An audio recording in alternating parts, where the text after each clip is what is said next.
오늘의 정치권 이슈를 김성회 정치연구소 싱크와이 소장, 이종훈 정치평론가 두 분과 함께 분석해 보도록 하겠습니다. 어서 오세요. 안녕하세요. 안녕하세요.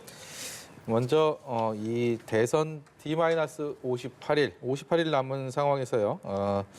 많은 스윙 보터로 이번 대선에 꼽히고 있습니다. 2030.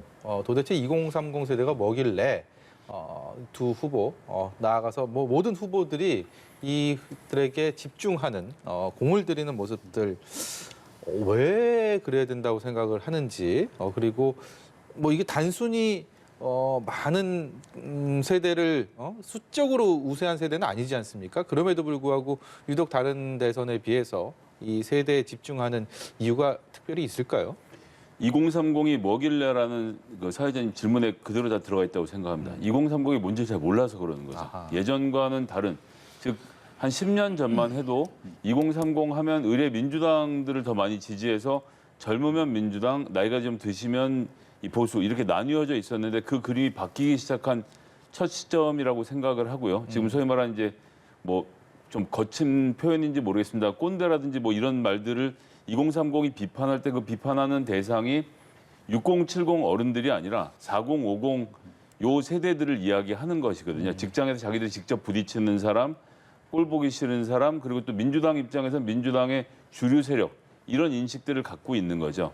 그런데 이번 코로나 때문에도 더 그렇지만 지역에 돌아다니거나 정통적인 정당 구조가 움직이면서 선거운동을 하지 못하고 있거든요. 그렇다 보니까 누가 젊은이들 눈에 딱 띄어서 밈을 생산하는, 그러니까 즉 인터넷에서 놀이거리를 만들어내고 있는지가 여론을 만들고 그 여론이 언론에 의해서 보도되고 보도된 내용이 다시 또 커뮤니티에 돌아다니는 이런 효과를 생각했을 때는 지금 2030이 뭐에 관심 있지? 선대위가 이런 데 관심을 가지게 되고 그런 것과 관련된 이슈를 던지고 그것이 돌아다니는 그림을 만드는 것. 윤석열 후보가 최근에 여성가족부 폐지 7글자로 올린 것도 그런 점에서 좀 바라봐야 되지 않을까 생각합니다. 예. 이종훈 평론가께서는 어떤 말씀해 주시겠습니까? 네, 우선 이번 대선이 의외로 지금 초박빙으로 전개될 가능성이 높아졌다는 거죠. 자, 이렇게 되면 그야말로 0.1%, 0.001%로 당락이 결정될 수도 있는 그런 그 상황입니다. 자, 그러니까 이제 더욱더 스윙 보터에 집중을 하지 않을 수 없는 그런 이제 대선이 된 데다가 이번에 2030 세대들이 최근에 여론조사 결과에서도 잘 나타나듯이 스윙 보터 결국 이제 이게 왔다 갔다 한다는 거 아니겠습니까? 좌우로. 이 폭이 지금 굉장히 엄청나게 지금 진폭이 커요. 그래서 얼마 전까지만 해도 윤석열 후보 지지로 쫙 갔다가 다시 또 쫙 빠져나와서 일부는 또 중도 쪽으로 또 가고 이런 식의 지금 이제 그야말로 스윙하는 그 행태를 지금 보이고 있기 때문에 당연히 이제 이 유력 대선 주자들로서는 이들의 향방, 이들의 표심을 확실히 잡아두는 것, 그게 결국은 이제 승기를 좌우할 것이다 이렇게 지금 보고 있는 것입니다. 예, 윤석열 국민의힘 후보 지난 며칠 사이에 내놓은 공약, 약속들이 굉장히 큰 화제가 됐습니다. 그중에서 또 한 가지 화제를 몰고 왔죠. 병사 월급과 관련해서 200만 원, 이 SNS에 올린 이 한 줄짜리의 효과가 일파만파로 퍼지고 있는데요. 관련된 목소리 듣고 오겠습니다.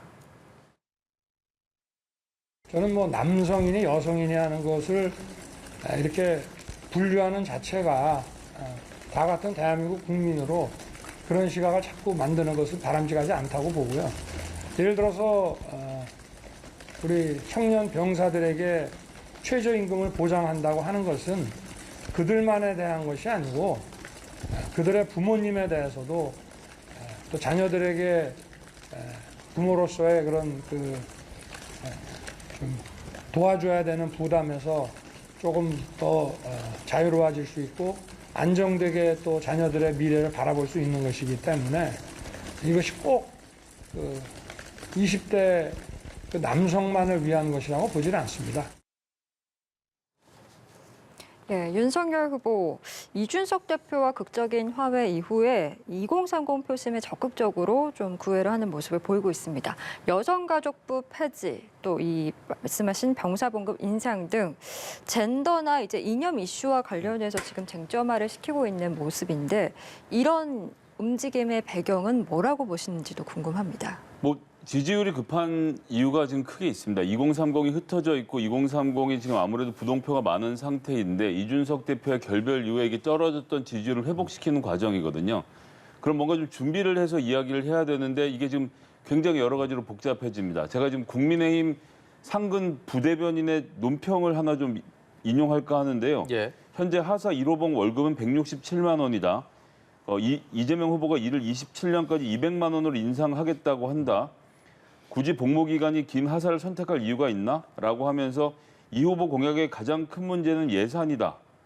도대체 얼마가 드는 줄 아나? 내년에 국방 예산이 54조 6천억 원인데 이 중 뭐 방위력 개선비 등등을 거론을 하면서 이재명 후보의 모병제에 의한 병장 200만 원을 하면 안 된다는 얘기 작년 12월에 했어요.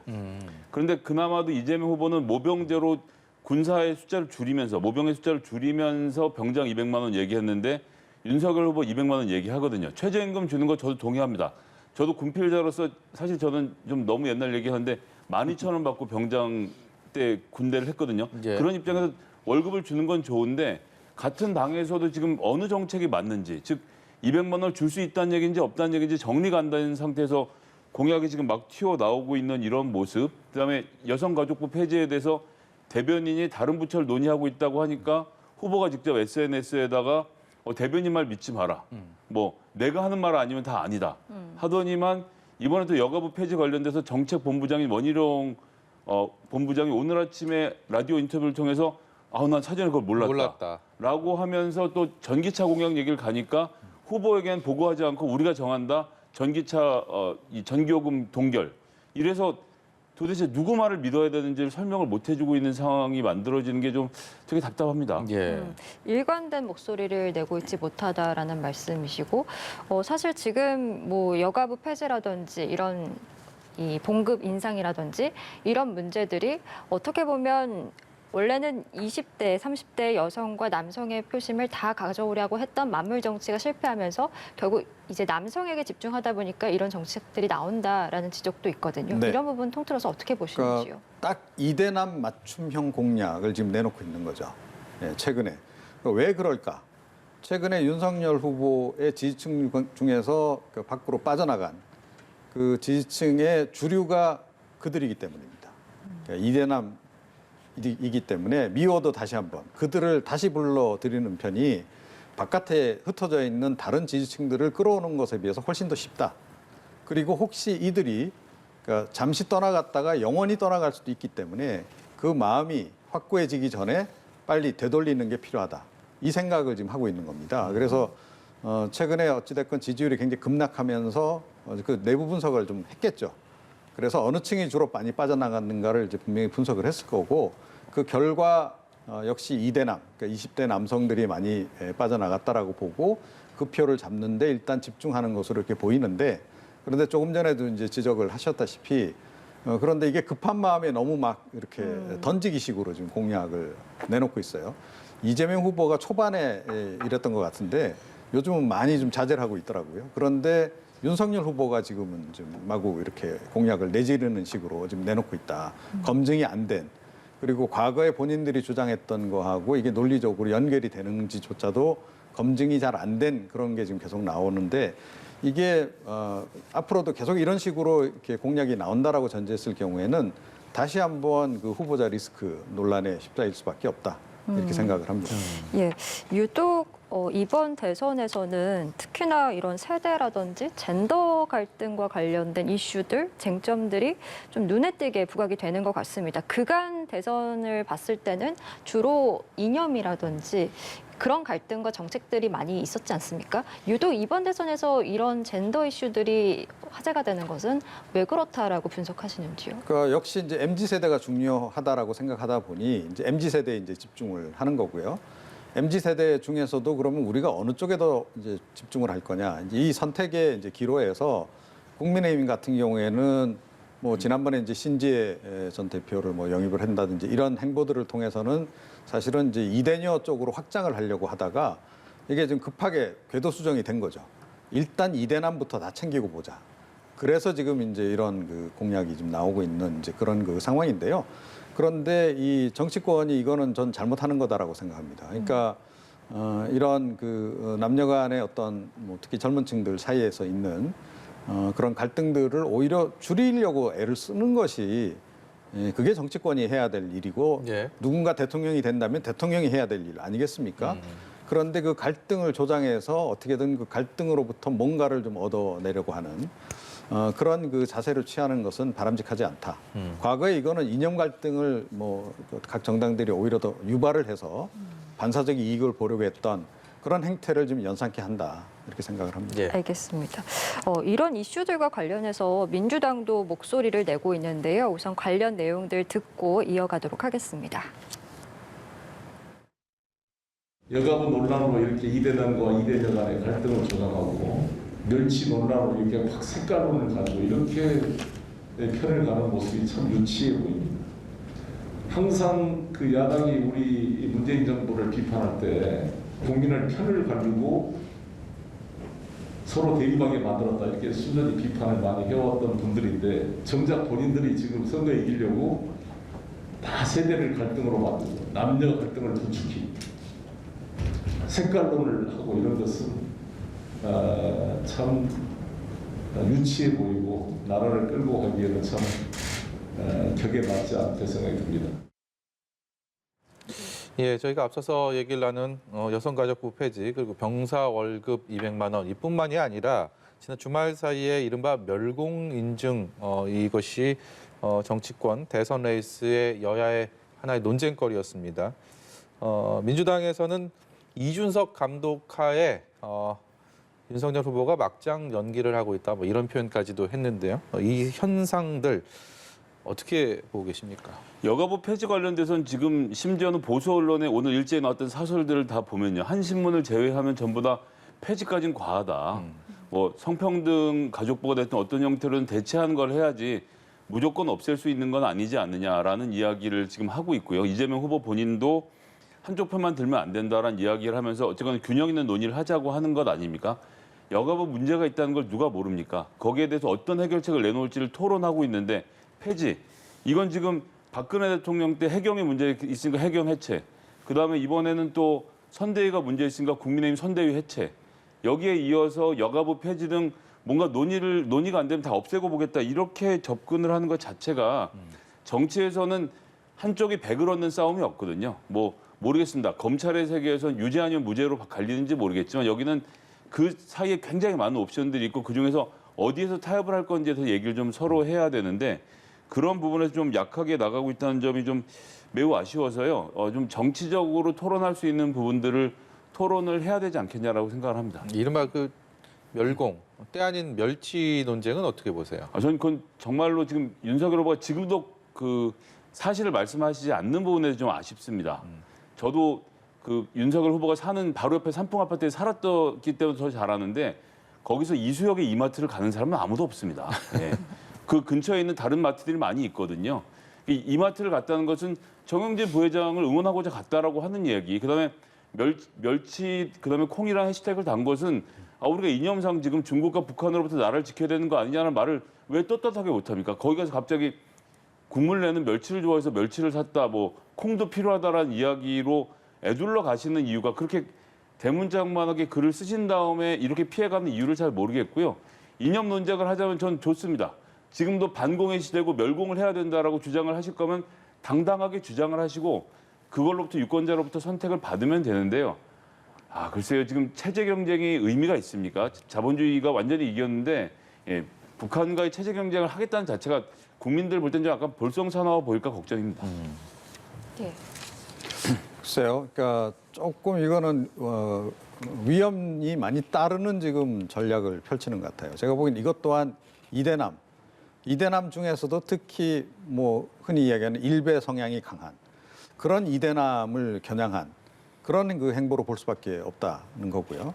그래서 이게 사실은 좀 위험하다는 겁니다. 그러니까 너무 한쪽에 편향된 그런 지향으로 지금 이제 가고 있다는 거예요. 그러니까 윤석열 후보 같은 경우에 뭐 의외로 그 동안에도 좀 불쑥불쑥 극우 성향 같은 것들이 좀 드러나서 좀 우려를 자아내기도 했는데 이번 건도 지금 마찬가지다. 그러니까 본인은 아마 이런 걸 통해서 이대남의 표심을 빨리 어찌됐건 끌어와야 된다라는 그런 이제 강박 이런 것들이 작용했기 때문인지는 모르겠어요. 그런데 이런 거 기획을 좀 잘해야 한다.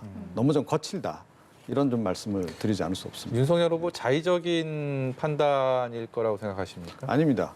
그러니까 최근에 이제 그 행보들을 보면 역시 이제 본인이 좀 그 함부로 이렇게 막 이야기하는 것이 좀 위험하다는 걸 깨달은 것 같아요. 그래서 이번 행보 같은 경우에는 뭐 제가 보기에는 캠프에서 기획을 해서 이뤄진 그런 그 행보로 일단 봐야 될 것 같습니다. 예. 이와 더불어서 또 여야 대선 후보들이 유권자들의 피부에 닿을 수 있는 생활 밀착형 공약 경쟁을 펼치고 있다는 점 역시 이번 대선의 특징인데 이재명 후보 같은 경우에는 소확행 정책 그리고 윤석열 후보는 성열 씨의 심쿵 약속 등이 그러한 예인 것 같습니다. 유권자들의 호응을 이끌어내면서 어떤 정치의 효능감을 높인다는 이러한 전략들은 어떻게 보고 계신지요? 전 이거는 뭐 어디가 무엇이 터질지 알 수 없이 그냥 하는 거라고 생각을 합니다. 뭐 잘 될 수도 있고 안 될 수도 있는 것이기 때문에 여기에 너무 집중해서는 안 된다고 생각합니다. 탈모가 대표적인 예인데요. 예.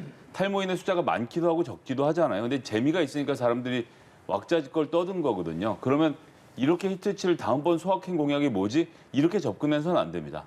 지금 한 40개 가까이 나왔는데 계속 그냥 그건 소소하게 풀면 그것을 예를 들어 이재명 후보가 강조한다고 뜨는 게 아니고요. 보는 사람들이 재밌다고 생각할 때 뜨는 거거든요. 그럼 그건 그거대로 가면서 대통령 후보는 대통령 후보답게 좀 굵직한 공약을 중심으로 선을 잡고 가야 되는데 오늘 교육개혁 공약 이야기하는데 이재명 후보님이 안 보이시더라고요. 그 이제 구성원들만 나와서 발표하는데 저는 이런 거 좀 잘못됐다고 생각을 합니다. 당연히 교육 문제, 부동산 문제 등 국가의 백년지 대계를 정하는 문제에 있어서는 후보가 직접 나와서 입장을 밝히고 이런 서브로 나오는 사소한 이야기들은 하다가 재밌게 터지면 거기에 좀 빠르게 반응하고 이렇게 해야 되는데 너무 소소한 거 위주로 가시는 것은 글쎄요 저는 그것은 대권에 제대로 접근하는 길은 좀 아닌 것 같습니다. 예. 이종훈 평론가께서는 이러한 현상 어떻게 보고 계신지요? 그래도 역시 중요한 건 대확행이겠죠. 대확행. 예. 그러니까 뭐 소소한 그 확실한 행복 굉장히 중요합니다.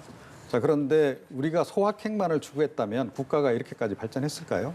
그렇지 않습니다. 사소한 행복 많이 우리가 희생하고 그런 것들이 쌓여서 이제 이렇게 국가 발전이 되는 건데 대통령 후보라고 한다면 전체 경제를 어떻게 끌고 갈 것이고 국가 안보를 지금 뭐 미중 이 갈등이 심화되고 있는 와중에 어떻게 끌고 갈 건지 지금 뭐 큰 지금 태풍을 지금 사실은 앞에 놓고 우리가 지금 국가를 끌고 가야 되는 그런 분들께서 너무 사소한 것까지 이렇게 챙기는데 신경을 쓰시는 것은 그렇게 좋아 보이진 않는다. 물론 이제 그런 것도 함께 챙기면 좋겠죠. 여유가 있다면.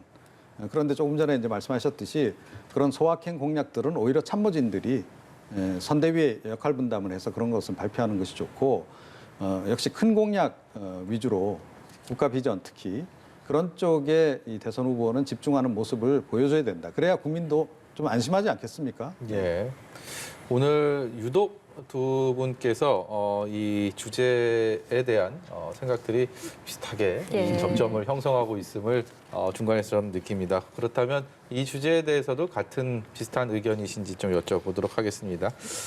안철수 후보 얘기 좀 해보려고 합니다. 지난주에 뉴스일보에 출연했던 많은 패널 분들이 15%를 언급했습니다. 이 15%가 가지고 있는 의미, 그리고 이 마의 15%를 돌파할 수 있을 것인지가 관건이다라고 입을 모아주셨는데 그 입을 모은 대로 결과가 나왔습니다. 15%를 넘는 여론조사.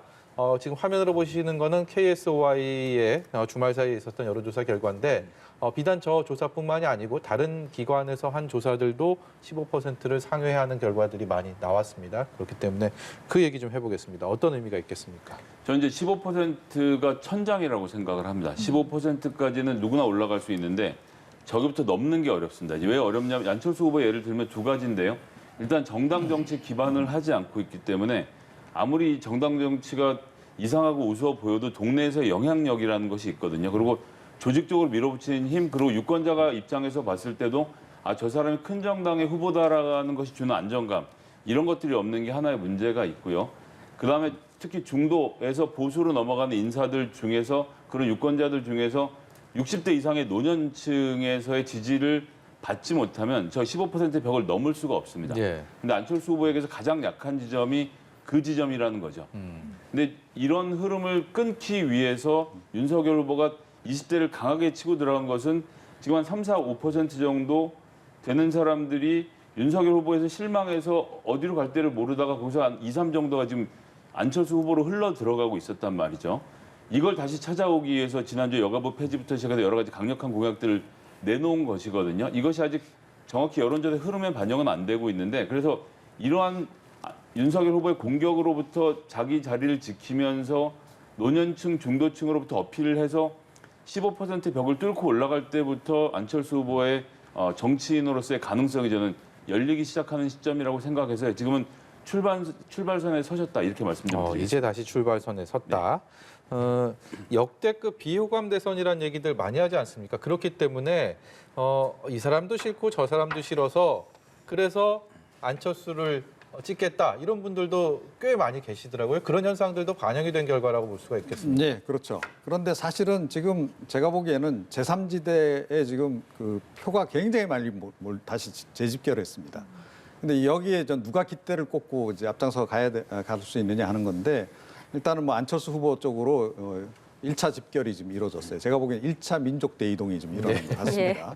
자, 그럼 2차 민족 대이동이 일어나려면 그러니까 윤석열 후보가 뭐 계속 지금처럼 이제까지 그랬듯이 계속 리스크가 발생하면서 뭐 말실수가 이어지고 뭐 그래서 이제 추가 이탈이 있거나 아니면 안철수 후보가 이제부터는 자력으로 뭔가 비전이나 정책 면에서 두 후보를 압도하면서 특히 윤석열 후보를 압도하면서 보수 진영 또는 중도층에게 어필하는 뭔가를 좀 내놓는다거나 그 두 가지 경우가 될 것 같은데 그 두 가지 가능성 다 지금 현재로서는 열려는 있다.